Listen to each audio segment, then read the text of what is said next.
What's up, fellas? How you doing, man? Antonelli here.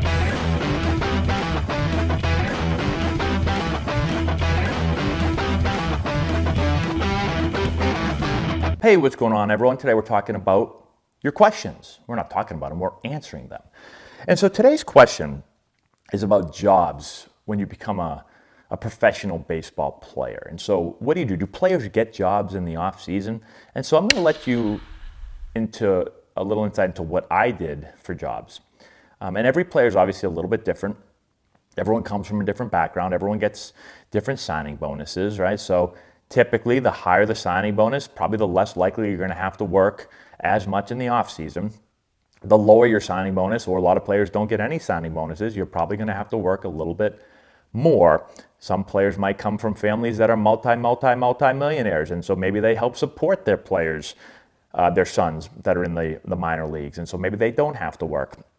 Right, so there's a lot of different backgrounds that everyone's coming from and a lot of different situations. But let me just tell you mine and give you a little insight into some of the friends that I had and what I saw them do in the offseason. So the first thing is, as you know, if you watch my channel, I was drafted high in the first round. And so I got a large signing bonus, over $1 million. And although that didn't really change anything, because I still worked a lot of jobs in the offseason that most people that signed for that much probably wouldn't have worked for. So let's start off with kind of what I did during the off season. Okay, so the off season usually starts sometimes around September or October. It depends on whether you're playing instructional league or fall league, but let's just say it starts right around, let's say October. So October, November, December, January, and then some of February is usually the off season for baseball, especially for minor league players, okay?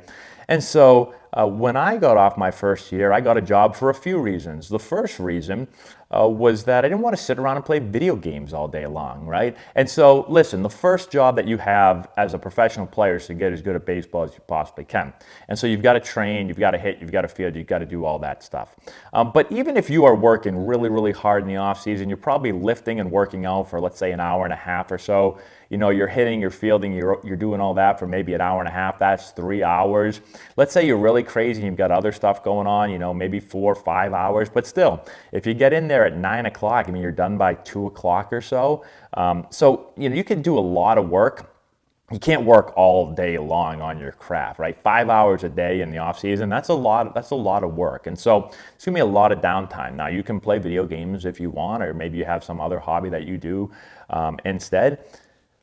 But for me, I didn't want to just sit around. I wanted to do something productive. And so I got a job. And actually, I already had a job. I continued doing the job I had when I was in high school and in college. But I also got a job doing lessons.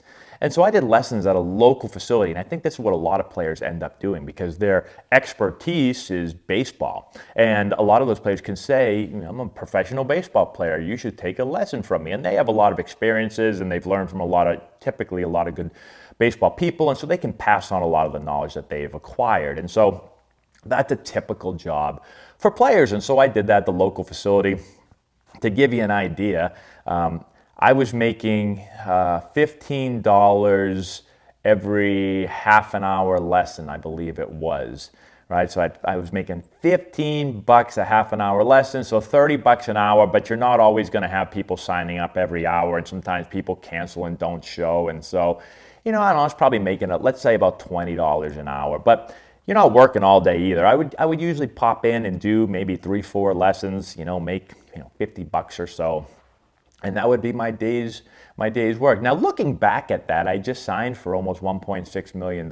So making $50 in a day, you know, that was maybe buying me some gas and maybe some McDonald's or something like that. So it wasn't so much that I was probably doing it, again, to make extra spending money, I don't believe. I think it was more, again, just I enjoy coaching baseball and teaching baseball, and also to do something, to not sit around. Now, the other job that I continued to do, and we could make a video kind of about this also, but my family owned a catering business when I was younger, and so I washed dishes. That was my high school job and my college job on the weekends. And so when I come home from college, sometimes I'd work, and when I was in high school, I'd work on the weekends. And I literally just, me and my cousins, we sat back there and washed the dishes. You know, we'd work probably, I don't know, 5-6 hour night or so and get paid like $100. You're getting paid like $20 an hour, something like that, cash. And it was awesome. I can remember in high school and college walking out of there with like $100 bill. I'm like, oh, I'm rich. Like, this is amazing. But I kept doing it after I got drafted. And looking back again, I'm not really sure why I did that. I mean, I actually still got just as excited. Walk out of there after a night's work with a $100 cash bill and be like, all right, $100 cash. Like, this is pretty cool. I remember one time, I think I told this in another story, somebody walked back there and said, like, they were surprised that I was back there washing dishes. And they said, like, weren't you just drafted? Didn't you just make over $1 million when you were drafted? And I was like, yeah. They're probably like, what the hell are you washing dishes for, man? I was like, I don't know. I washed dishes 3 months ago. I guess I'm just going to keep washing dishes now. Like, that's just what I'm doing. So anyways, so those were my two main jobs. I gave lessons and I washed dishes as a 21-year-old, soon to be in the major leagues. Now, those were kind of my jobs. And again, they weren't full-time jobs. You know, I'd wash dishes on the weekends sometimes, because catering events usually Saturdays and Sundays. And I do some lessons during the week, right? But here's the thing. A lot of players, a lot of minor league players, they're not working because, you know, they're bored. They're working because they have to work, because they have to make money, because they're out of college or they're out of high school and they didn't go to college and they didn't get a very big signing bonus, or maybe they didn't get any signing bonus at all, and they need to support themselves. And so a lot of players actually get like real jobs. The difficult part is you have to get a job with the employer understanding that you're not going to be there very long because you're a professional baseball player. So you're only going to probably work for a couple of months. And so that limits the amount of jobs that you can get. So a lot of times, that's why kind of these baseball lesson type jobs are what a lot of players go for. But there's plenty of different things that they do, whether it's, you know, maybe it's being a waiter at a restaurant, or there's all kinds of things that, you know, we're not going to get into that. Everyone understands the jobs that you can get. But you've got to get these jobs that are much less stable jobs, I guess, jobs that you can just get into quick, and then, again, you can bounce out of there when it's time to play baseball. The other thing to think about is one advantage that a major leaguer has, or someone that has signed for a large amount of money, is that a major leaguer's job in the offseason is 100%, not 100%, but 90+% to get better at baseball, to keep their job, to make sure that some young kid doesn't come up and take their job, right? And so then you've got the young kid who maybe didn't sign for a lot of money.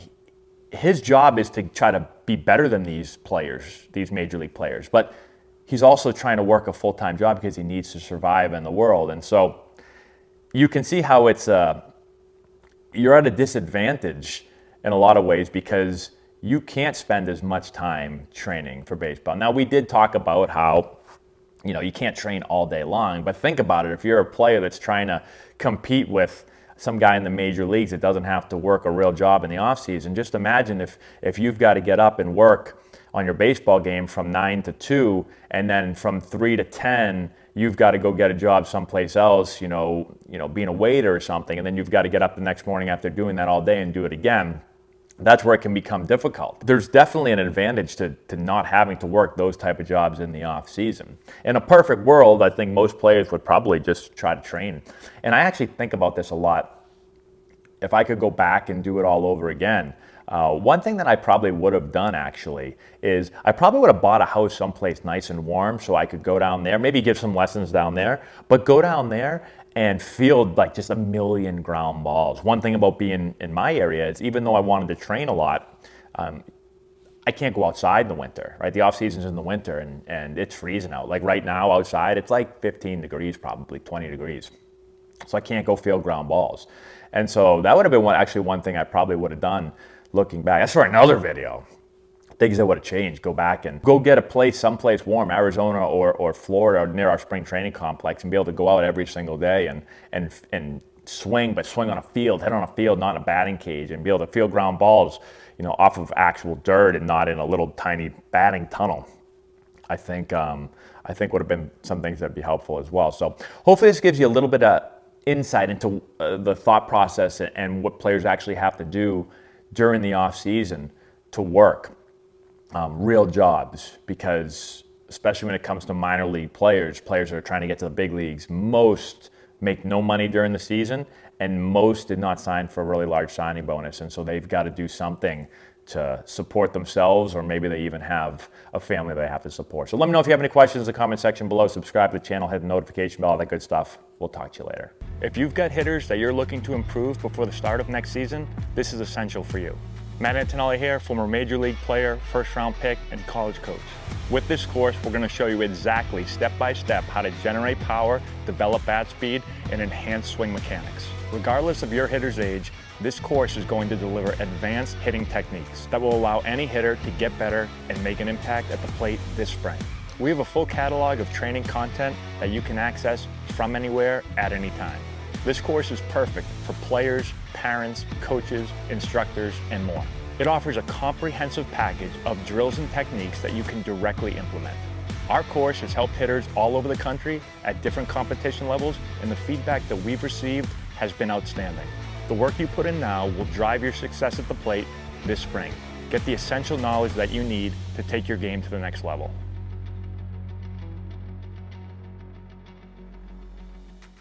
I've put the link in the description if you want to go check it out.